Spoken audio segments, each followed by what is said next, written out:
El escenario se ha vuelto más complicado de lo que se había anticipado. El último fin de semana, Rusia ha sido atacada. Sí, esa es la palabra. Sebastopol ha sido el objetivo del ejército ucraniano, respaldado por Estados Unidos. Los Atacams, finalmente uno de ellos, logró penetrar en Rusia. El Ministerio de Defensa ruso no se ha guardado nada. Ha dicho, literal, que la responsabilidad cae en Kiev, pero también en Washington. Para muchos, ¿cómo se interpreta esto? ¿Es una declaración de guerra? ¿Es un aviso? Citan a la embajadora de Estados Unidos en Rusia también para declarar. Señores, hemos entrado en un terreno bastante complicado. Muchos dicen, Rusia debe responder con firmeza. Otros dicen, no, un poco más de moderación, frialdad y calcular cuál debería ser el modo en el cual Rusia debería responder a esto. Lo cierto, queridos amigos, es que el mundo está en un momento histórico, crítico, convulso. Usen el término que desee. Y desde luego, la OTAN ayuda mucho a que este fuego siga creciendo, lastimosamente. Mi nombre es Enzo Anchante, esto es Prensa Alternativa y como siempre, en este espacio tenemos a un invitado de lujo. Yo me siento muy contento de presentar a alguien con su trayectoria. Estamos hablando de Manuel Espinosa, un experto en análisis geopolítico que desde luego también ha cumplido roles diversos. Tengo aquí información de primera mano, asesor académico del Ministerio de Relaciones Internacionales de Nicaragua, nada menos. Hablamos de una persona con mucho conocimiento y trayectoria que nos va a dar una mirada profunda de lo que está pasando. Te quiero dar la bienvenida a este espacio y agradecerte, Manuel, por estar en Prensa Alternativa. Un abrazo desde aquí. Muchas gracias, Enzo. Es un honor para mí compartir con ustedes el espacio y muchas gracias por haberme invitado. Por tu disponibilidad y por supuesto el tema que nos trae hoy no es un tema bonito, entre comillas, justo lo hablábamos previamente, pero es de mucho interés y requiere, digamos, una mirada muy crítica, entiendo yo, y me gustaría saber cuál es la posición que tienes considerando los últimos eventos. El más reciente, de hecho, lo ocurrido en Sebastopol. Finalmente Rusia recibe un ataque, pero esta vez ya la respuesta no solamente involucra a Ucrania. El Ministerio de Defensa ruso lo dice con palabras puntuales. Señores, hay una responsabilidad de Estados Unidos y lo que va más adelante también hay que resaltarlo, porque Rusia dice, esto va a traer consecuencias. Dmitry Peskov lo dijo hace unos minutos incluso. No sabemos cuándo ni dónde, pero Estados Unidos tendrá que responder por esto. Manuel, ¿qué mirada te deja estos últimos acontecimientos? Bueno, en realidad hay por parte del ejército ucraniano, una escalada a mayores acciones terroristas, porque lo que ellos atacaron ahí, y en general lo que ellos atacan, no son instalaciones militares rusas que le puedan hacer estragos al ejército ruso, ¿verdad? Sino que siempre son edificios donde viven civiles. Y acordate que el concepto de terrorismo marca como primer objetivo causar el terror en la población, ¿ya? Y esto debe generar cierto grado de repudio e inclusión a largo alcance para el gobierno ruso. Y esto no ha pasado. Sin embargo, sus acciones terroristas no han cesado. Ese ataque a Sebastopol, donde habían turistas ahí, ¿verdad? Porque no se puede decir que estaban atacando a la base de la flota rusa que antes estaba ahí. Ahora esta ya se movió por razones de seguridad y estrategia a un lugar que se llama Novorossiyskaya y atacaron un balneario. La gente civil, la gente puede creer que solamente es para entorpecer el nivel de turismo. No. La continuación de ataques terroristas a la población civil rusa. Eso marca el nivel de odio que tienen las cúpulas militares ucranianas contra el pueblo ruso, y que tal vez esa pueda ser la única victoria que los enemigos de Rusia en el occidente colectivo, en la central de inteligencia, puedan gloriarse, porque le han inyectado tanto odio a los ucranianos, ¿verdad? Ellos lo ven como una victoria, pero en realidad es una enorme tragedia para esos pueblos, porque ese odio ellos entienden de que va a mantenerse a un enorme futuro. ¿Qué es lo en el plano militar lo peligroso de esto? De que el armamento que utilizaron, ¿verdad? Son de fabricación occidental, pero que además en la zona del Mar Negro estaba sobrevolando unos cuantos drones norteamericanos, y que estos drones estaban guiando el ataque. Entonces, por eso es que dice el Ministerio de Relaciones Exteriores ruso, en la voz del canciller Sergei Lavrov, o de María Zaharova, que es un acto de guerra, ¿ya? Es un acto de guerra. Entonces, están buscando aquella famosa excusa que de una u otra forma les permita a ellos involucrarse a la guerra y atraer consigo un respaldo de la opinión pública, ¿ya?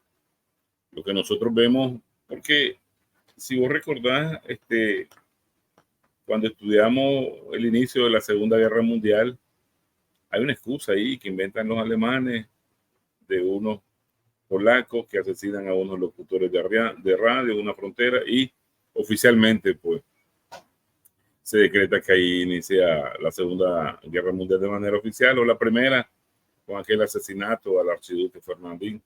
Pero estas causas no generan guerra mundial, ¿ya? La guerra mundial la generan factores de intereses estratégicos, tanto económicos, ¿verdad?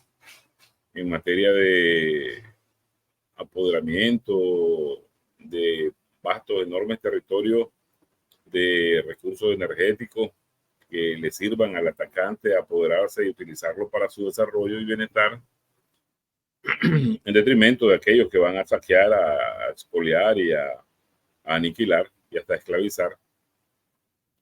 O es una cuestión civilizatoria, es una cuestión cultural. Y entonces vemos que prácticamente ese punto de no retorno al que hacía elocución el presidente Vladimir Putin el 14 de junio reciente, ellos están decididos a inclusive avanzarlo, no a detenerlo. No hay una visión de solución pacífica en la estrategia occidental, ¿ya?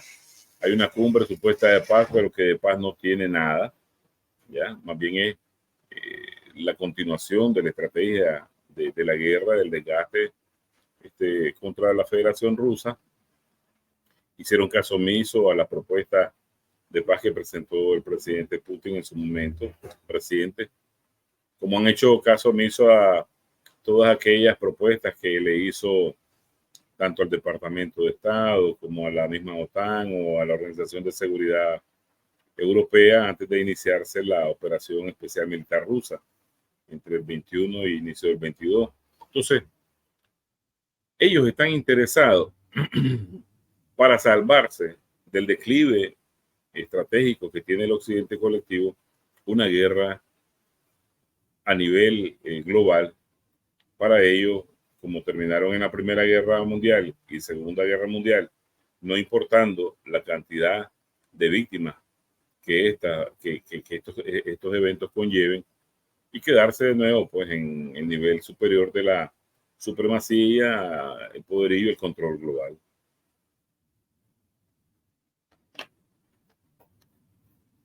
Entonces, yo me pongo a pensar con, digamos, cierta, a ver, no sé si llamar sensacionalismo, pero a ver, tenemos entonces una Rusia que hace lo imposible para que esto no escale, que hay mucha moderación. Manuel, eso es clarísimo.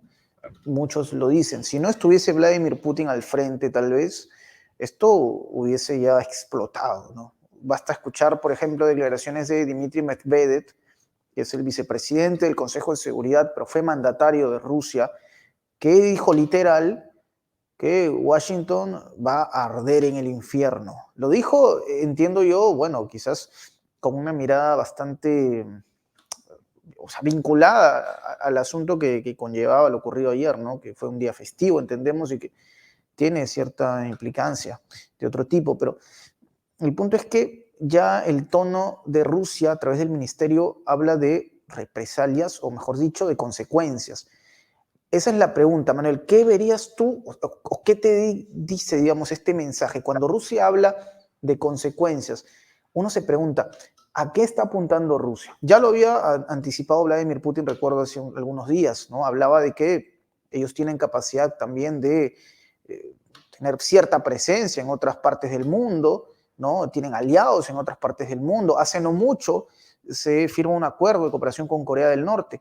Pero cuando habla Rusia de consecuencias, ¿tú cómo prevés esa declaración?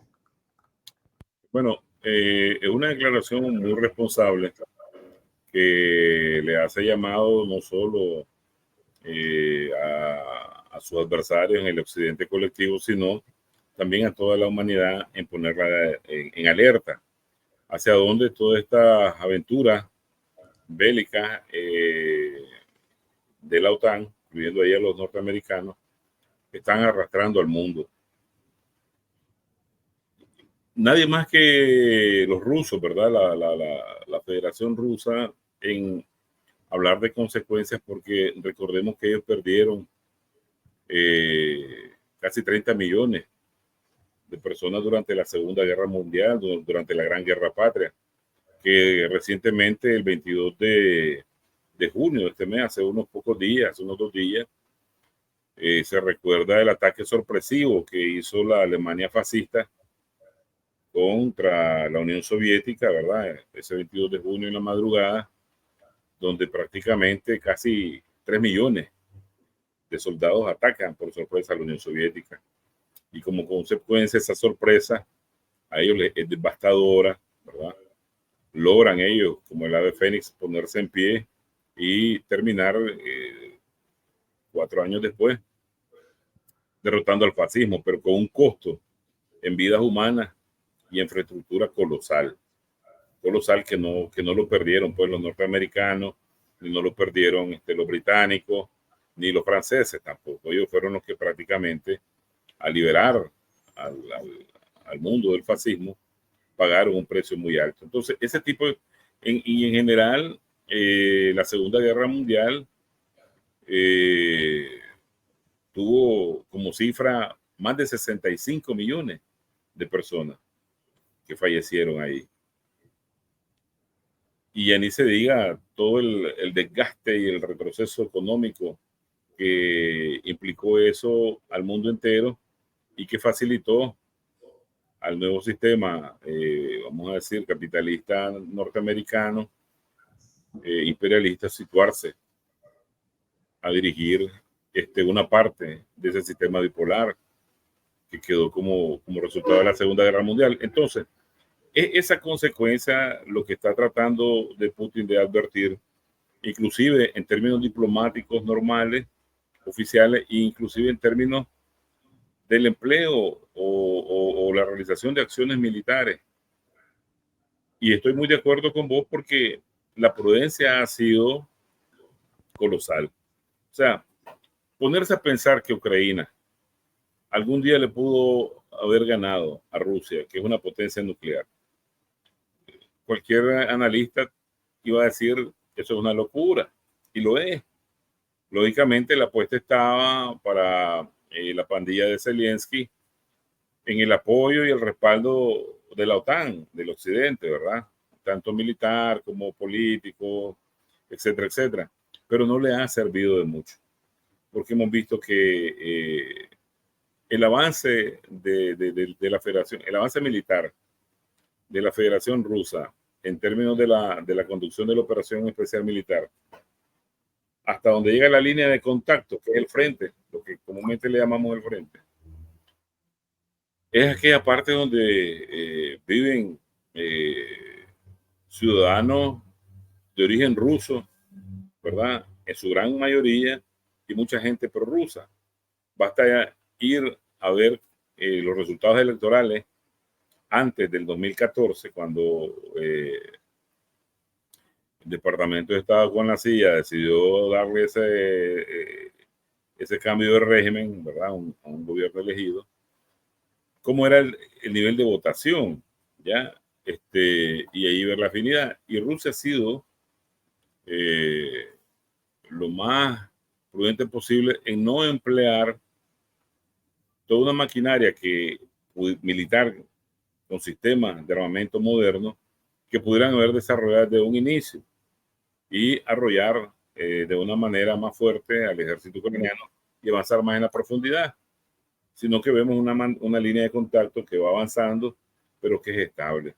¿Por qué? Porque el objetivo de Rusia, si bien es cierto, tiene objetivos como desnazificación, como desmilitarización, como garantizar la neutralidad de Ucrania, pero son objetivos, vamos a decir, estratégicos para Rusia, pero ellos van más allá. Le ofrecen la construcción de un sistema de seguridad, un nuevo sistema de seguridad europeo, donde no existan provocaciones como las que venía haciendo la OTAN de seguir avanzando hacia la profundidad del espacio postsoviético o de hacer ejercicios aéreos y navales con armamento atómico a 20 millas de las costas de Rusia. Y eso es lo que llamaba Putin, están prácticamente pasando la línea roja. Es como que los cines blancos, los bombarderos estratégicos nucleares rusos hicieran ese tipo de maniobras cerca de la frontera con México en Estados Unidos, ¿verdad? A 20 millas. No me imagino el pánico que entrarían porque lo pudimos ver ahorita que tanto un submarino como una fragata causaron al visitar Cuba en estos días y regresar por el Atlántico cerca de Inglaterra, y cuánto los estados mayores se pusieron a reunirse a ver qué podría pasar y toda la persecución, monitoreo y rastreo que las fuerzas de la OTAN iban haciendo detrás de estas naves. Sin embargo, Rusia toleró eso después del 97, a pesar de que ellos prometieron que no iban a avanzar ni un solo centímetro más hacia el oriente, ¿verdad? Después de que se termina la organización del Tratado del Pacto de Varsovia, finaliza la Guerra Fría. Sin embargo, ellos no cumplieron y siguieron avanzando. Eso está más que demostrado. Entonces, tolerancia, los rusos han demostrado hasta la saciedad. Inclusive muchos analistas dicen, pero ¿por qué tanta tolerancia, verdad? Porque solo un pueblo que ha sufrido tanto, ¿verdad? Pero que además de eso tiene los elementos disuasivos nucleares, la capacidad nuclear disuasiva para enfrentar todo nivel de guerra. Entonces, tenés un gobierno en la figura del presidente Putin que es muy informado, altamente informado, por lo que él proviene de los órganos de inteligencia política, ¿verdad? Donde la información es permanente, segundo a segundo, los 300, no 65 días del año, los 380 días del año y las 28 horas del día están ahí consumiendo información y entendiendo las intenciones del adversario. Entonces, está bien informado, pero más de eso tiene una cultura muy política muy diferente. Rusia no es un estado agresor. Rusia no pasó 20 años en Afganistán, como pudimos ver la presencia norteamericana, que ellos mismos dicen, gastamos tanto y para qué, ¿verdad? Sin ningún resultado. No ha invadido a nadie, no ha atacado a nadie, ni en África, ni en nuestras latitudes. Es completamente otra cultura política. Inclusive en su momento, cuando el gobierno de Yeltsin solicitaron ingresar a la OTAN y no se les permitió, pero es lógico porque es civilizatorio, es cultural. ¿Ya? Y además de eso, pues con la experiencia amarga que te decía, además de casi 30 millones de seres humanos perder, son razones suficientes para entender que si ese punto de no retorno se cruza, las capacidades mutuas de destrucción están garantizadas. Y es lo que ellos están tratando de darle a entender, sobre todo a los militares de la OTAN, con el empleo de armamento ya de mayor calibre, como lo que pudimos ver ahora en Kharkov, la bomba FAB-3000, o ahorita los cohetes Iskander que están siendo utilizados, están dándole una lectura, señores, no están con la Unión Soviética del 41, donde el ejército estaba muy atrasado en comparación con la maquinaria alemana, ya, en tanto en estrategias como en capacidades de movilización e inclusive en armamento. Esta es otra Rusia. Y este es y que debe ser simplemente entendido de una vez por todas que tiene igual de derecho de existir y desarrollarse en un mundo multipolar donde el monopolio no solo puede estar en las manos de uno, ni la distribución de poder. Entonces, podemos ver muchos elementos de consecuencia, de razonamiento lógico, sobre todo a favor de la paz en el mundo por parte de la política exterior de la Federación Rusa. Manuel, y tú hablabas de algo bastante interesante que tiene que ver con el escenario nuclear. Justo será un par de días, si no me falla la memoria, o puede que un día tal vez, en la Duma Estatal rusa ya se hablaba de debatir el cambio en la doctrina nuclear, que tiene que ver, entre otras cosas, con agilizar los plazos que normalmente forman parte de un protocolo, ¿no?, para uso de armas nucleares, lo que habla ya de una Rusia que ve cada vez más cerca. ¿Tú lo ves así también, que estamos cada vez más cerca de esto? Y ojo, no quiere decir necesariamente que Rusia sea el primero en dar este golpe. De hecho, ya hay elementos que hablarían de una justificación en el uso de armas nucleares, que podrían ser en este caso, digamos, las tácticas, para hablarlo de cierto modo, digamos, ataques de Ucrania que buscan, entre otras cosas, cegar el sistema de defensa ruso, ¿no? Hablamos de hechos ya que llevan o arrastran a esta realidad. ¿Tú cómo ves este panorama, considerando estos elementos, ¿no? El poder disuasivo que, sin embargo, está ahí por algo. Está porque efectivamente en algún momento se puede percibir que hay una amenaza real contra un Estado. Claro, claro. Nosotros nosotros analizamos vectores de crecimiento en función de acciones amenazantes, no solo a la Federación Rusa, sino a toda la situación internacional. Si tomamos en cuenta de que desde hace tiempo los ucranianos están utilizando armamento para atacar instalaciones civiles, por ejemplo, la ciudad más conocida que ha sufrido sobre estos ataques es la de Bielgorod. Pero además, cuando ya escuchamos que comienza un Macron con el espíritu de Napoleón, que parece que no ha estudiado la historia de él, qué le pasó a Napoleón en la gran llanura rusa, o a un Scholz, que parece que tampoco se le olvidó la historia de cómo las tropas soviéticas fueron a subir la bandera de la hoz y el martillo en el Reichstag alemán de Hitler, ¿verdad? O al británico, donde ellos autorizan a los ucranianos a utilizar su armamento para atacar a lo interno de Rusia. Son declaraciones de guerra. En diplomacia eso es una declaración de guerra. Entonces, ahí ya no hay que ocultar el hecho de que alrededor de 50 países están peleando en contra de Rusia. ¿Ya? No es la pobre Ucrania, ¿ya? La víctima de esta historia. Es los chacales del occidente colectivo que quieren repartirse un enorme pastel que se llama la Federación Rusa y sus recursos estratégicos, que no es nuevo. Por eso nosotros tratamos siempre de incluir elementos de la historia, ¿verdad? Para que podamos entender lo que está ocurriendo. No es nuevo. Esa teoría de Lebensraum, del espacio vital, de Karl Hofer, de utilizar otros espacios para que te produzcan a vos, pero ocuparlos de la manera violenta, ¿ya?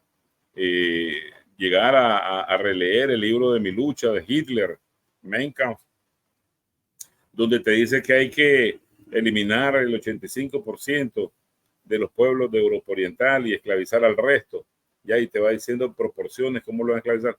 No es nuevo. Entonces, si vos mirás el empleo del armamento nuclear, lo tiraron en Hiroshima y Nagasaki y no había por qué ya. Japón ya estaba totalmente, como te la yo, perdido, pero además de eso nunca Japón representó una amenaza militar como lo pudo representar la Alemania fascista. Pero sin embargo hicieron su demostración de fuerza para oficialmente que ellos ganaran en el frente pacífico, pero además de eso, a pesar de que eran aliados, al terminar la Segunda Guerra Mundial, se querían unir, bueno, ya estaban unidos Inglaterra y Estados Unidos, con divisiones intactas de la Alemania fascista para atacar a la Unión Soviética porque se sentían que habían perdido en esa Segunda Guerra Mundial con el avance que tuvo en Europa Oriental la Unión Soviética, ¿verdad? Donde 8 países excapitalistas de Europa Oriental pasaron a la órbita soviética. Pero además de eso, inmediatamente, como ya tenían ellos el armamento atómico, comenzaron a producir planes de ataque nuclear sobre la Unión Soviética, famoso. En el mismo 46 ya tenían ellos planes de ataque y uno de los más mencionados es un plan que se llama Drop Shot, 200 bombas atómicas. Y del 46 para acá siempre han existido ese tipo de planes. Entonces, no se puede, claro, solo aquellos que han vivido dándole seguimiento a esa amenaza nuclear, porque existe una estrategia en la OTAN que se llama el día A.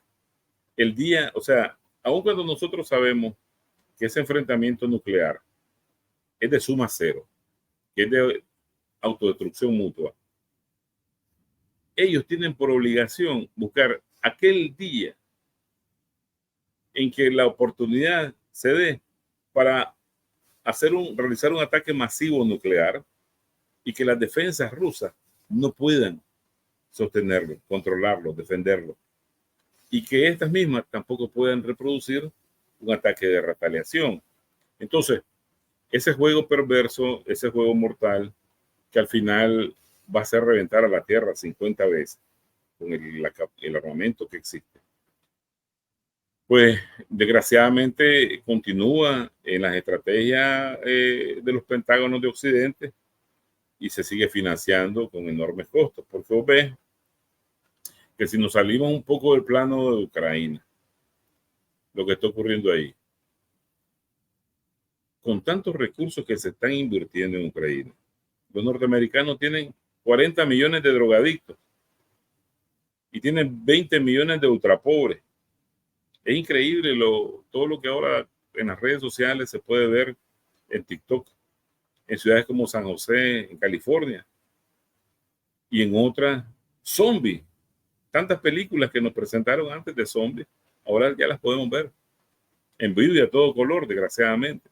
Entonces, ¿cómo es que si 165 mil millones de dólares se trasladan a una guerra para desgastar a Rusia y a tu pueblo no lo podés ni siquiera bien alimentar? Lo de Ucrania tiene un tiempo, desde luego no va a tener un final feliz, lo que está haciendo Rusia avanzando en el frente de Kharkov es precisamente eso, crear una zona buffer para evitar que la distancia que cubren ese armamento occidental que se le está dando no puede alcanzar el territorio ruso ni el territorio de sus civiles, donde en la mayoría, te repito, son a civiles que ellos atacan, sino que el teatro de la guerra se mantenga en la parte ucraniana. Pero si revisamos el avance que hay en Kharkov, que ese es un frente que prácticamente le derrotó esa estrategia de autorización prepotente de que utilizaran su armamento a lo interno del territorio ruso. Entonces ellos ahora tienen que escalar en su provocación. Y vimos pues lo que ocurrió desgraciadamente en Sebastopol, y que inmediatamente a ese ataque hubieron 2 atentados terroristas en 2 ciudades diferentes, ¿ya? Quieren provocar a la Federación Rusa, que está armada hasta los dientes, pero que además de eso tiene una ventaja. Putin, por venir de los servicios secretos, ¿verdad? Ellos tienen una máxima mente fría, ¿ya? No son apasionados, no están por apretar el botón. El fundador del HK, de los órganos de seguridad soviéticos, se llamaba Félix Edmundo Dzerzhinsky. Él decía que tenía que actuarse con la mente fría, el corazón ardiente, pero el puño de acero. Entonces esa es la lógica constructiva que tiene mucho del aparato del Kremlin hoy día, mente fría sobre todo. Entonces cuando vos ves que el enemigo, el adversario te ataca de manera irracional, es porque también te demuestra alguna desesperación. Entonces dicen, ¿desesperación en qué? ¿Desesperación en qué? Porque también los otros tienen suficiente armamento. Y es una desesperación en que el mundo a nivel general está cambiando,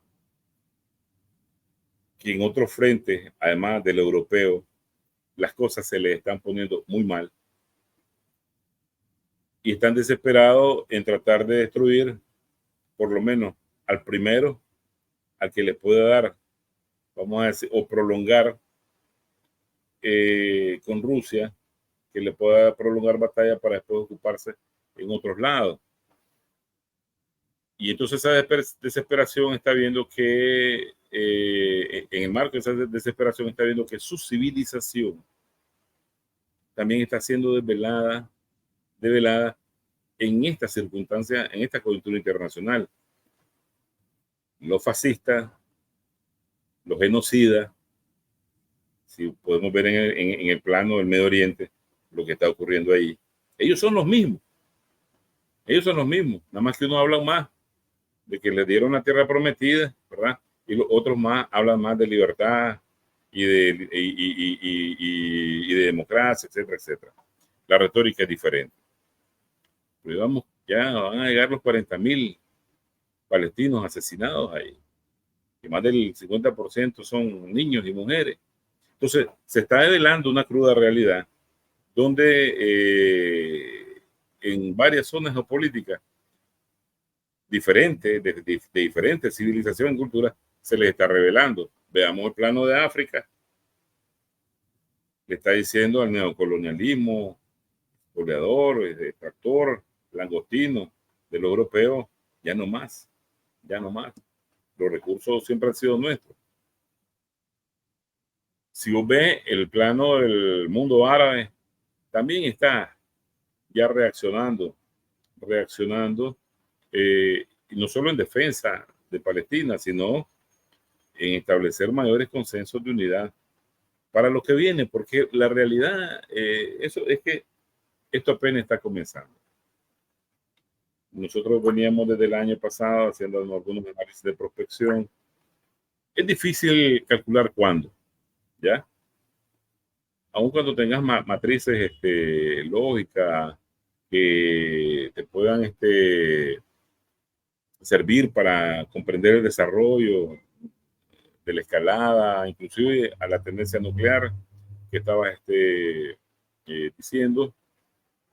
Sin embargo, lo vamos viendo día a día.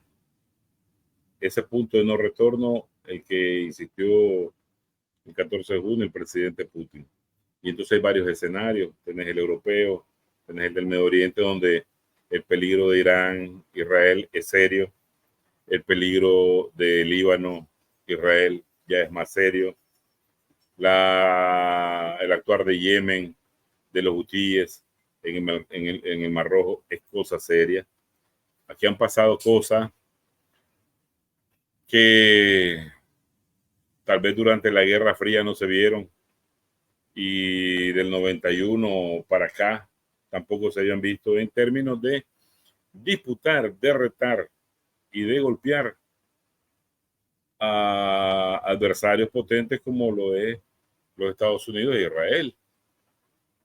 ¿Ya? Entonces las cosas están cambiando y ni siquiera hemos ido a la parte de China y Taiwán, donde ellos también están tratando de caldear el asunto. Entonces vos decís, pero ¿por qué quieren eso? Porque prácticamente el complejo militar industrial ya ha ganado lo suficiente. Hay una serie de competencia entre el complejo militar industrial norteamericano con la industria farmacéutica. ¿De quién gana más? Y lo pudiste ver en la pandemia. En la pandemia no hubo, los conflictos se desaceleraron. Y que no haya conflicto en términos militares es que no haya ganancia para el complejo militar industrial. Son dos eslabones del Deep State, del Estado profundo, que están hechos para ganar en base a la tragedia, el horror, la pobreza y la miseria de los pueblos que ellos mismos construyen. Entonces ahora necesitan ellos, y por eso yo creo que también habría que estar alerta a qué cosa en el plano de las plagas, de las epidemias, de las pandemias, pueden ellos atacar. Hay una parte convencional del conflicto, también vemos una parte, vamos a decir, ya un tanto llegando a lo táctico del empleo de armas, ¿verdad? Pero también tenemos que ver esta parte de la amenaza en materia de salud, que es muy, diría yo, para los pueblos, para el planeta en sí, sería devastador. Sabemos por dónde va el tema y es preocupante, desde luego. Y yo, para poder redondear esta conversación, Manuel, me gustaría que nos des una mirada sobre, digamos, considerando los elementos que mencionas, un mundo que arde en diversas zonas del mundo, valga la redundancia, en diversas zonas, Medio Oriente, ahora incluso se habla de África, Europa, ni qué decir, y uno se pregunta la posición que nos encuentra a nosotros, a los pueblos de América Latina en este momento, en el sur, en el centro, México en el norte, digamos, los pueblos del Caribe. ¿En qué momento nos encuentra considerando estos elementos que rondan, ¿no? Quizás no estamos viviendo de cerca lo que pasa en Ucrania, pero a la larga hay efectos que pueden llegar a salpicar. ¿En qué posición nos encontramos para ti, Manuel, considerando todos estos acontecimientos? Bueno, antes de responder a la pregunta, solo recuerdo que el papel que jugó América Latina durante la Segunda Guerra Mundial fue de proporcionarle la materia prima a la industria de guerra norteamericana. ¿Ya? Esa visión no ha cambiado. Podemos ver siempre referirnos a las declaraciones de la jefe del Comando Sur, la Laura Richardson, donde ella reclama como propio los recursos estratégicos que están en el sur y que como amenaza ve el interés que tiene China y posteriormente Rusia en la región. Hasta ahora la política, el consenso general de Latinoamérica, y lo vimos en las declaraciones de Petro, es de que América Latina debe mantenerse como un continente de paz. Pero recordemos que hay un sinnúmero de estados vasallos alrededor de la política exterior norteamericana y que como vagón de tren van a ir en alianza. Sin embargo, vemos que el consenso general en Latinoamérica está a favor de no sancionar a Rusia, inclusive de eliminar ese nivel, esa práctica violatoria de cualquier norma del derecho internacional, del derecho humanitario, inclusive internacional, que ellos se han otorgado de sancionar a quien ellos quieran.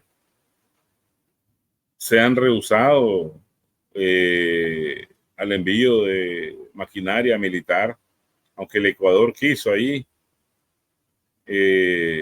ceder y mandar algunos vehículos de fabricación soviética. Se pudo ver que el mundo es multipolar cuando ellos entendieron que tienen mayores beneficios en relaciones comerciales con Rusia que lo que les estaba ofreciendo el Pentágono, ¿verdad? Entonces, para México ellos tienen, hay una serie de conflictos ahí muy serios que también desde la parte del Congreso norteamericano han estado vociferando el envío de tropas norteamericanas a México, crear una guerra ahí que tampoco les vendría a ellos muy bien. Hay una enorme cantidad de mexicanos viviendo en Estados Unidos y eso sería un grave problema para ellos. Pero además, ellos tienen un interés en México de construir una zona geopolítica de influencia especial, que sea la más importante en la contienda geopolítica, la más importante que le dé la batalla a Euroasia, al famoso Harlan. Por eso es que nosotros vemos que desconstruyen esa zona geopolítica de Europa, que la han empobrecido, le están sometiendo a crisis, la han descapitalizado, la fuga de capital europeo hacia Estados Unidos ha sido colosal, porque en estrategias que fabricó, inclusive estuvo el general Richard Clark, que logró en su momento, hace años ya, una universidad, establece que Estados Unidos, Canadá y México tienen que ser la zona geopolítica por excelencia que le dé la batalla a Euroasia. En aquellas grandes estrategias como la zona, la ruta de seda digital, etcétera, etcétera, y que pueda contener el avance de China, sobre todo, y de Rusia. Entonces, ¿qué sucede? Y es lo que nosotros siempre pedimos prestar atención a algunos colegas en nuestras latitudes, de que siempre hace falta un chispazo. Un chispazo que le dé la oportunidad a ellos de meter un zarpazo. Hablando coloquialmente, para que ustedes tienen un programa muy bueno, yo los felicito. En todo el continente se ve y lo vemos ciudadanos de todos los niveles. Y me parece que a ellos hay que hablarles como nosotros somos, de manera natural. Entonces, ¿qué sucede? A la hora de un enfrentamiento de mayor nivel, táctico nuclear, no solo convencional, porque a veces vemos que ya la OTAN está preparada para meter 300.000 tropas contra Rusia, esto y lo otro. Esa guerra tipo Segunda Guerra Mundial ya no se va a dar. Si tenés armamento nuclear, bueno, solo los drones hemos podido constatar que cambiaron la forma de guerra. Lo que no entendemos nada de guerra, hemos visto cómo se ha modificado todo, ¿verdad? Ahora imagínate qué tanto ha modificado la estrategia y las posibles acciones de mayor envergadura que puedan influir el armamento atómico estratégico hipersónico, que es difícil hasta dimensionarlo, ¿ya? Solo ese misil Iskander que ya están utilizando es Mach 6.2 y se puede utilizar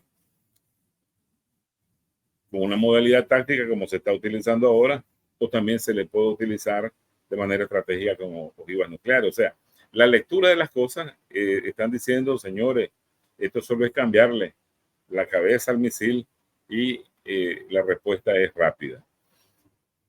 Sin embargo, ellos pues están tratando de meter mucho ruido en estas latitudes. Si vos te fijas en los medios de comunicación norteamericanos y en los latinoamericanos, el ataque a Sebastopol no se ha anunciado, no se ha dicho.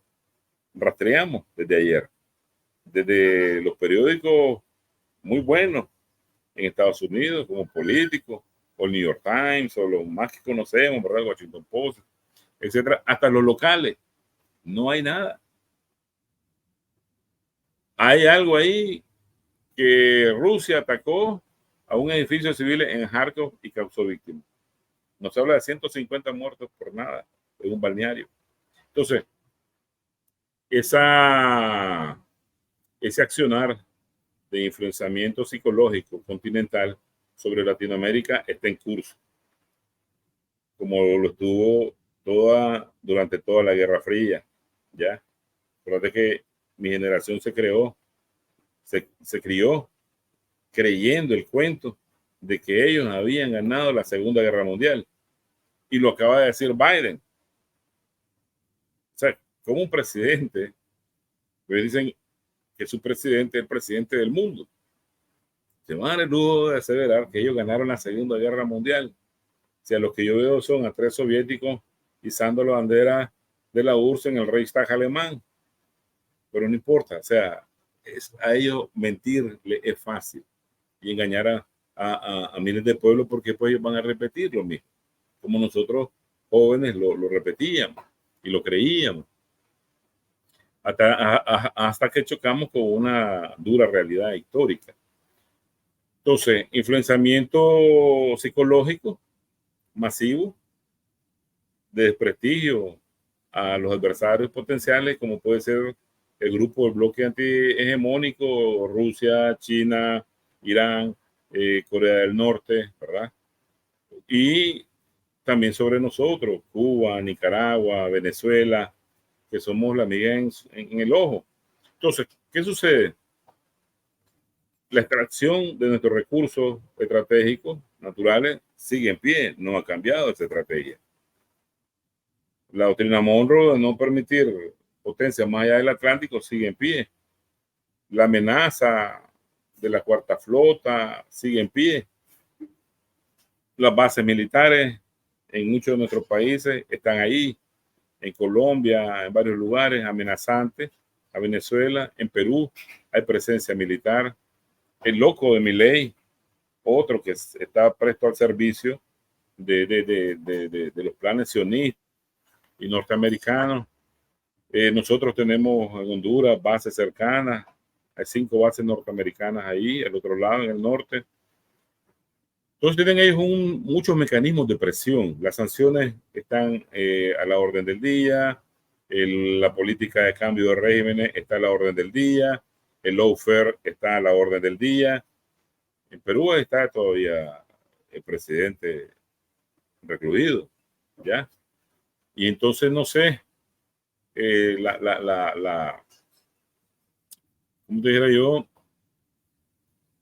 ¿qué variantes nuevas pueden haber? Solo hay una, la de esperar ese chispazo que te venía diciendo. ¿Por qué?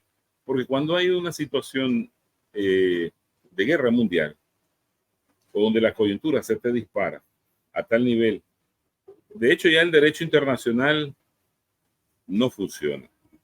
Uno de los principales vectores de análisis de la coyuntura internacional, la pérdida de las capacidades de funcionamiento de la gobernanza global. Nadie los puede parar. Nadie ha podido parar a Israel. Y desde el 7 de octubre vemos que la matanza sigue, el genocidio sigue. Entonces, ya estamos en ese momento del chispazo, donde la impunidad está a la orden del día. Entonces, vos te tenés que hacer una pregunta. O sea, nosotros no lo hacemos diario. ¿Qué nivel de zarpazo le tienen preparado a los pueblos que son migas en sus ojos? Y entonces, como nosotros decíamos en los años 80, si el enemigo se desvela, nosotros no podemos dormir. Tienes que estar preparado. Entonces, muchos pueblos prácticamente no están conscientes de lo que está pasando, de lo que se está generando.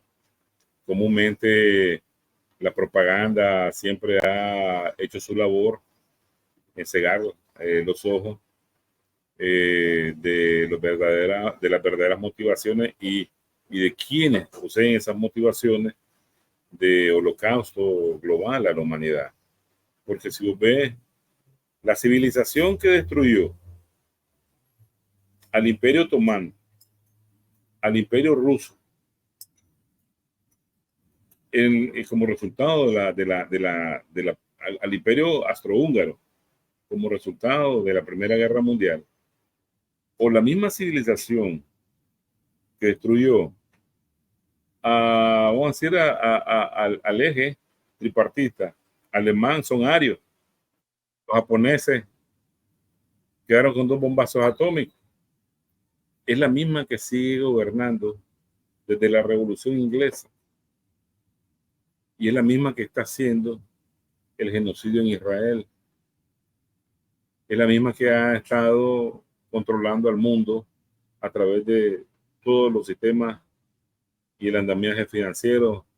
Y no desde Bretton Woods, desde el 44 con el FMI y el Banco Mundial. Esos son instrumentos novedosos que se oficializaron después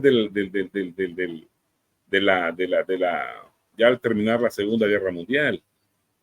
Pero el que más nos interesa a nosotros, que es las Naciones Unidas, eso existe y no existe, hermano. Esa es una caja de diplomáticos impotentes en parar ese monstruo de guerra que se le avecina a la humanidad. Entonces, y si a esta situación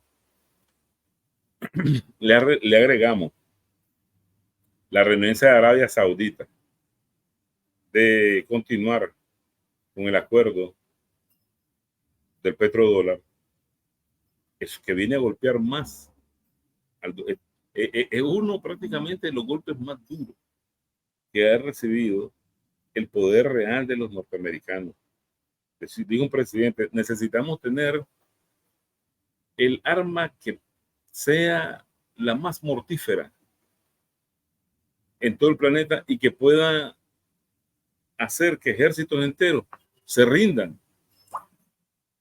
Entonces uno piensa en el arma atómica, no, y es el dólar.